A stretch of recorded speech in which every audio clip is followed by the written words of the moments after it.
Am I the a-hole for telling my father-in-law they won't ever be living with us? Prior to my wife and me trying for our first child, we spoke with both sets of parents and asked whether they would have any interest in helping watch their grandkids until preschool starts. Both sets were over the moon excited. All four were fully retired, and they all said absolutely. The plan was to trade off weeks, so they would know their schedules for booking their own appointments, etc. My wife got pregnant, and around 10 weeks post-birth, as she was getting ready to transition back to work, her parents said they had changed their minds and decided to travel more and enjoy their later years. Okay. My parents did their absolute best to pick up my in-laws' slack, but daily child care was too much with my wife and me both working full-time. We ended up with my parents watching the kids on Mondays and Wednesdays, paying for child care on Tuesdays and Thursdays, and my wife and I working half days on Fridays to handle that, with my parents taking Fridays whenever we needed them to. They're incredible. It was very frustrating to have my in-laws say one thing and do the opposite. In 6 years, they've never once watched any of our kids for a single day. So my wife and I bought a house about a week ago. They came over to check it out while we were unboxing, and my father-in-law saw that the house has a first-floor master bedroom with a full bath. He turned to my mother-in-law and said, "Oh, thank God we won't have to do stairs." I said, "Come again?" My mother-in-law said that of my wife and her 2 siblings, we are doing by far the best off, and it would make the most sense for them to live with us, as they're in their 70s and a house is becoming too much for them already. I audibly laughed, hard and loud, and said, "Hell would freeze before you live here," which was met with shock from both of them. I explained that when we needed their help, they turned their backs, so we were simply doing the same. My wife agreed. She expressed how expensive and difficult it was with zero help from one side of our village. That was their call, but we were now returning the favor. They're incredibly upset and hurt over this revelation. Were we the a-holes for taking this stance? I don't think so at all, but if the votes are a bloodbath, I'll reconsider, as we do have the space. Now for the top comments before the mini update. The best part is that you and your wife are on the same page. Your wife is a treasure OP. Not the a-hole at all. Shout it louder. My wife knows and I tell her often, but when I show her this later in bed, she'll be appreciative others agree LOL. She's a legend. Good for you both. You've both got great reflexes. But seriously, the worst part is that they assumed rather than asked. If they had asked appropriately about moving in, you might not have laughed in their faces. You still would have said no, but the delivery would have been different. Them asking would have at least showed respect. Not the a-hole, and screw being nicer. They don't owe you help, and you don't owe them a retirement home. Also, a bigger deal than daily child care is not watching the kids a single time in 6 years. What kind of grandparents aren't involved at all? One hand washes the other. The day we started paying $390 a week for 2 days of infant childcare, their dreams of living in our home vanished into thin air. My mom and dad helped a lot with my kids when they were little. They also came to ball games, school events, etc. A few years ago, my mom's health took a nosedive, and my boys and I moved in to help with doctor's appointments and managing a new form of chaos. Unfortunately, it was my dad who surprised us and passed in his sleep. Unfortunate that it was so sudden, not that it was him versus my mom, leaving my medically fragile mom heartbroken. My boys and I have stayed, and I manage her meds, do all her driving, run her errands, etc. I have no qualms about it. She was there for my kids and me without question. We will be there for her. This is the way. We're raising kids without a village, and it's a rough go. If or when my parents need help, I'm not going to come running. I've been raw dogging raising kids for years, and they've never stepped up. Bless the relationships you've made, because over here in the cold, I can vouch that they're priceless. Now for the mini update. To elaborate on what I said in other comments, we try our best to make the best possible decisions for our family. We were on the fence about kids for years and didn't think we would have them at all. We had a dog and a cat, and our little family of 4 was very content and easy. We went on nice vacations every 6 months. We were perfectly open to the idea of being childless forever and would still enjoy our lives and find deep gratification from them. However, as we aged a bit, we reconsidered. We were still young enough that we could have waited multiple years longer if things didn't feel right. This is part of why we were frustrated with my in-laws. Had they simply said, we'd gladly pick up kids from preschool in an emergency, but simply cannot do daily childcare, we would have accepted that and planned accordingly. Maybe that meant relocating to be much closer to my parents. Maybe that meant relocating to be closer to daycares. Maybe it meant putting a pin in having kids for a year or two and then reassessing. Maybe knowing we would not get help from her side would have changed how we handled our employment, as her work depends on her heavily. Had she known, for example, that we would like her to stay home the first year or two, she could have trained a replacement during the pregnancy months, versus telling them the entire time, "Don't worry, I'm coming back 3 months after." We would have had options if they had told us the truth. We spoke with them prior to stopping birth control, so they had over a year to say, "Hey guys, we've actually changed our minds on this," and we could have pivoted accordingly. But they didn't. They waited until about 10 days before she was returning to work to drop a bomb on us.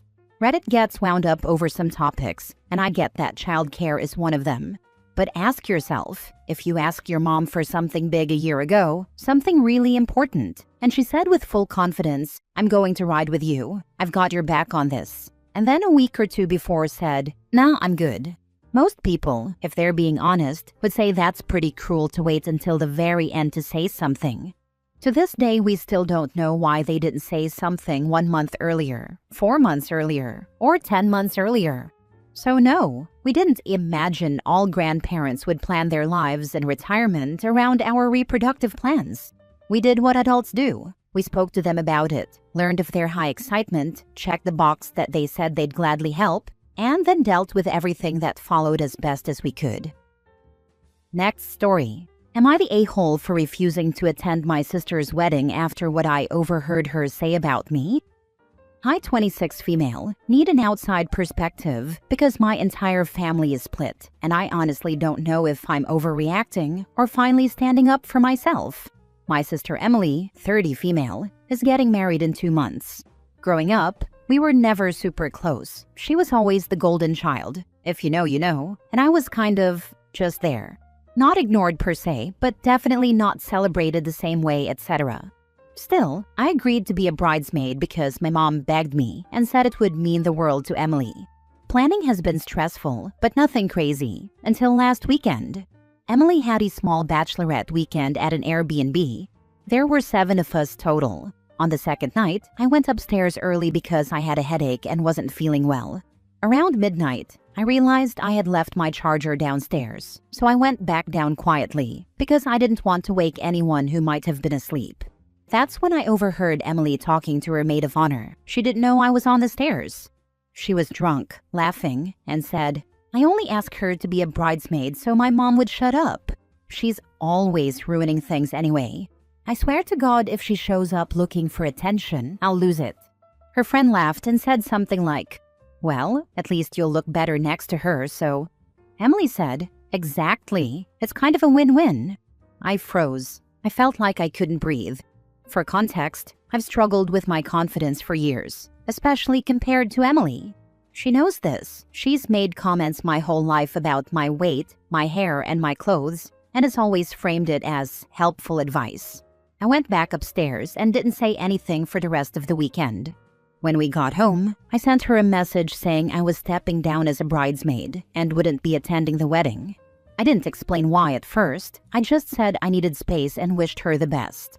After I stepped down, she kept pushing for a reason, saying it didn't make sense and that I was once again being dramatic as always. I didn't tell her exactly what I heard, but I did tell her that I overheard a conversation at the bachelorette party that really hurt me. She put 2 and 2 together on her own after that. Then she lost it. She called me crying, saying I was purposefully sabotaging her big day, that I was being dramatic, and that everyone says things they don't mean when they're drunk. My mom called me next and said I was punishing the whole family over a misunderstanding. My dad says I should be the bigger person. Here's where it gets worse.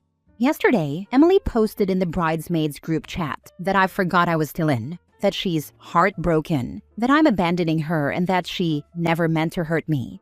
But she never apologized, not once. Now some in my family is texting me saying I'm selfish, and the other half is telling me I finally did what they wish they had the courage to do. I haven't responded to anyone yet. Am I the a-hole for refusing to go to her wedding after overhearing that conversation? I'm conflicted and don't know what to do, and part of me is telling myself that I am.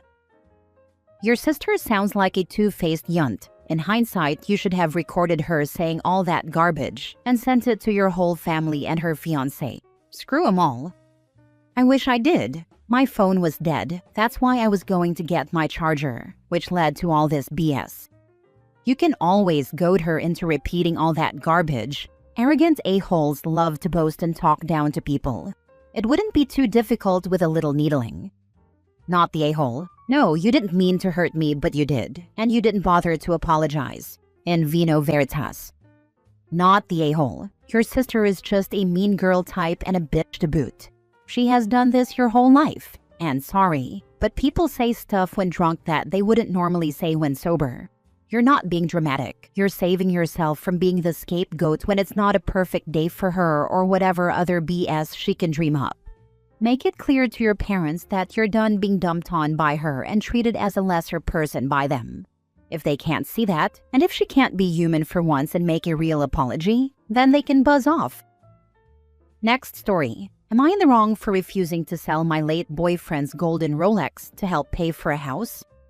Hi all, I met my late boyfriend many years ago while we were in grad school. He was my first boyfriend, and I shared many memories with him. He had heart rhythm problems from birth that never improved with age. I knew this when I started dating him, and accepted those risks in our relationship. He owned a golden Rolex that he loved to wear. He had a few other watches, but there wasn't a time I saw him without that specific one. As his heart condition worsened over the next few years, he mentioned that he wanted to leave the watch in my possession if he passed away. I always laughed it off because I thought he was joking. But after he inevitably passed away, I realized he was serious. The court contacted me and gave me possession of the watch, while the rest of his estate went to his family. For a long time, I was afraid to wear it and kept it hidden in my apartment. Eventually, I did some research and found that these watches can take a beating and tolerate daily wear. I had it resized to fit my wrist, and now I wear it every day as a way to remember him. Since then, I've grown emotionally attached to the watch. Fast forward to today, I'm happily engaged to my fiancé. We're looking to purchase our first home in a few years and even plan on having kids. We aren't in any financial trouble. We can comfortably save for a house over the next few years. But my fiancé insists we sell the Rolex to move into the house sooner and start a new future together. I told him I wasn't comfortable selling the watch because it was a gift from someone I shared important memories with, and we don't need the money. It would just take us a bit longer to save. My fiancé disagrees and thinks I'm overly attached to it. I don't think I'm wrong for valuing and appreciating a meaningful gift from my past. If I had to choose between the watch and putting food on the table, of course I'd sell it. But we're nowhere near that situation. Am I being rational, or am I letting my feelings for the watch cloud my judgment and future with my fiancé? Which of his treasured possessions is he planning to sell to help buy this house? Lol, that's a good point. Thank you all for your kind responses. I thought I was going crazy here. I think he singled out my watch because it's an easy, expensive sell. And maybe it's a reminder that you loved another man at one point. He could be insecure about it, or feel like he's competing with a ghost. I'm not saying that's a good thing. I'm just pointing out it could be his perspective. If that's the case, he might eventually do something bad, like stealing and selling your watch so he doesn't have to see it anymore. Wrong fiancé. I told the same thing to my sister. Her fiancé passed away in a car accident, and when she started dating again a year later, the new guy said, "Why are you still so sad?" I told her, he can have all of you, even the grieving parts, or he can have none of you. She is now married to a man who celebrates her late fiancé's birthday with her every year, because he's grateful that someone loved her when they could. Not too long ago, there was a post about a fiancé stealing a wedding ring from a widow just because he was jealous. He even helped her look for the ring, but his mom found it in their house and returned it. That's how the woman found out. She dumped him. Be careful with your watch and your man. Last story. Am I the a-hole for not wanting to pay my girlfriend's debt? So, I'm 24 male, and my girlfriend is 23 female, and we want to take things to the next step. I genuinely don't mind, and I'd be down. My only issue is that my partner has a lot of debt that she hasn't even started working on. To be clear, she has $197,000 in debt, and she's pushing me to pay this off, along with buying our rings. I don't mind spending money on her when it's a date, but taking care of her debt, especially when she doesn't want to put any money toward it herself and wanting outrageously expensive rings, is a little much for me. She's told me that if I won't do it, someone else will, and I don't know where I stand with that. I've talked to her about how she goes on trips at least 1 or 2 times a year and chose the most expensive options for college, which led to the $197,000 in debt. I have no issue supporting her, but her not contributing anything toward her debt is a lot for me. I chose the cheaper route. I went to community college, then a 4-year university, and my job will pay for my master's degree. I'll be around $25,000 in debt at most after all my schooling. Am I the a-hole for being unable or hesitant to pay her debt and for not wanting to spend a fortune on her ring? $197,000 debt at 23? Wow. Just wow. Right? I was $100,000 in debt by 26, but I went to law school and was making 6 figures with an active practice by 28. It was a strategic risk to avoid spending my life in a $40,000 to $60,000 job. She didn't say that if you don't marry her, she'll find someone else. She said if you don't pay her debt, she'll find someone who will. She flat out told you her intentions. Take the hint. Take the hint and run far and run fast. She's looking for a sucker to pay her debts. She's financially irresponsible, and you two aren't compatible. Cut your losses now. I don't know. She seems pretty financially savvy to me. Get into debt, find a sucker to pay it off, then rinse and repeat. The sucker who pays her debt while buying her pretty jewelry is the financially irresponsible one.